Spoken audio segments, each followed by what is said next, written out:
ফের বেলাগাম উত্তরবঙ্গ উন্নয়ন মন্ত্রী। এবার একের বদলে ৮ নিদান উদয়নের। এক টিএমসি কর্মী আক্রান্ত হলে ৮ বিজেপি কর্মীকে মার। ২১শে জুলাইয়ের প্রস্তুতি সভা থেকে হুঁশিয়ারি দিয়েছেন উত্তরবঙ্গ উন্নয়ন মন্ত্রী উদয়ন গুহ। একজন টিএমসি কর্মী যদি আক্রান্ত হন সেক্ষেত্রে ৮ জন বিজেপি কর্মীকে মারের নিদান দিলেন উদয়ন গুহ। ঠিক কি বলেছেন তিনি শোনাবো আপনাদের।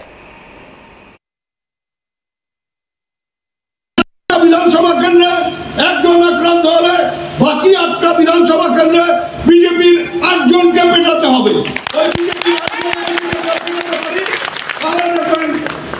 ওই ৮ জন এবং তাদের পরিবারের লোকেরা বিজেপির উপর চাপ সৃষ্টি করবে যে তোমরা গুলি চালিয়ে ঘরে বসে আছো আর ডান খাওয়ার লাগছে। আমরা দেখবেন ওই সাহস করিয়া আর এইসব গুলি গোলা চালাবে না। একটা বিধানসভা কেন্দ্রে একজন প্রস্তুতি সভা থেকে সেই হুঁশিয়ারি উদয়ন গুহর আপনাদের শোনালাম। এবারে এ বিষয়ে বিজেপি বিধায়ক শঙ্কর ঘোষ তার কি প্রতিক্রিয়া শোনাই আপনাদের। এবং তাদের পরিবারের লোকেরা বিজেপির উপর যে সমস্ত নেতারা তাদের বক্তব্যগুলোকে বর্জন করা দরকার। প্রথম কথাই এই রাজনৈতিক বাতাবরণ তৈরি হলে যে কোনো রাজনৈতিক দলের যে কোনো কারো মৃত্যু হলে সেটা তো নিশ্চয়ই কাম্য নয়।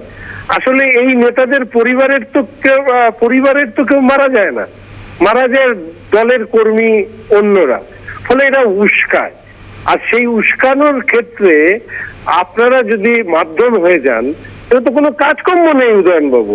তিনি এই ধরনের বক্তব্য রাখেন, কখনো মহিলাদেরকে নিয়ে, কখনো এই ধরনের কোনো প্রকল্প নিয়ে, এরা এইভাবে ভেসে থাকতে চায়। আমি আগেও বলেছি এই অনুব্রত উদয়ন বাবুর মতো লোকরা নেতাই হতে পারবে না যদি এই ধরনের বক্তব্যকে বর্জন করা হয়। মানুষ এদের কাজের মধ্যে দিয়ে চেনে না, এদের এই ধরনের বক্তব্যের মধ্যে দিয়ে চেনে। ফলে আমার অনুরোধ থাকলো যে এই ধরনের নেতাদের বক্তব্য বর্জন করুন। এইসব উদয়ন বাবুরা ফাঁকা আওয়াজ দেয়, এই সমস্ত করে তো ওনার পরিবারের ক্ষতি হয় না, ক্ষতি হয় রাজনৈতিক কর্মী বা রাজনৈতিক দলের কর্মী।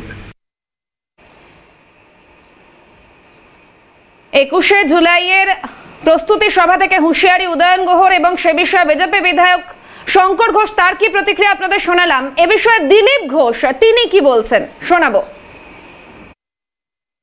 ठीक है, देखिए घर का कुत्ता शेर होता है, अपने घर में कुत्ता भी शेर होता है। तो कुछ बिहारेर बारे ओके কে চেনে। উল্টো যদি হয় জামা কাপড় খুলে ছেড়ে দিল, কলকাতাতে যদি হয় কি করতে পারবে এরকম ভাবছেন। ক্ষমতা চিরদিন থাকে না, আর ক্ষমতার জোরে আস্ফালন করলে আর যারা ক্ষমতার দাস তাদের লোকে ভুলে যায়। অর্থাৎ এই বিষয়কে কেন্দ্র করে ইতিমধ্যেই রাজনৈতিক মহলের শোরগোল। এর আগেও আমরা একাধিকবার দেখেছি একাধিক বিস্ফোরক মন্তব্যের জন্য সংবাদের শিরোনামে উঠে এসেছেন উত্তরবঙ্গ উন্নয়ন মন্ত্রী উদয়ন গুহ। এবারে একের বদলে ৮ নিদান উদয়নের এবং সেই বিষয়কে কেন্দ্র করেই শুরু রাজনৈতিক মহলের শোরগোল।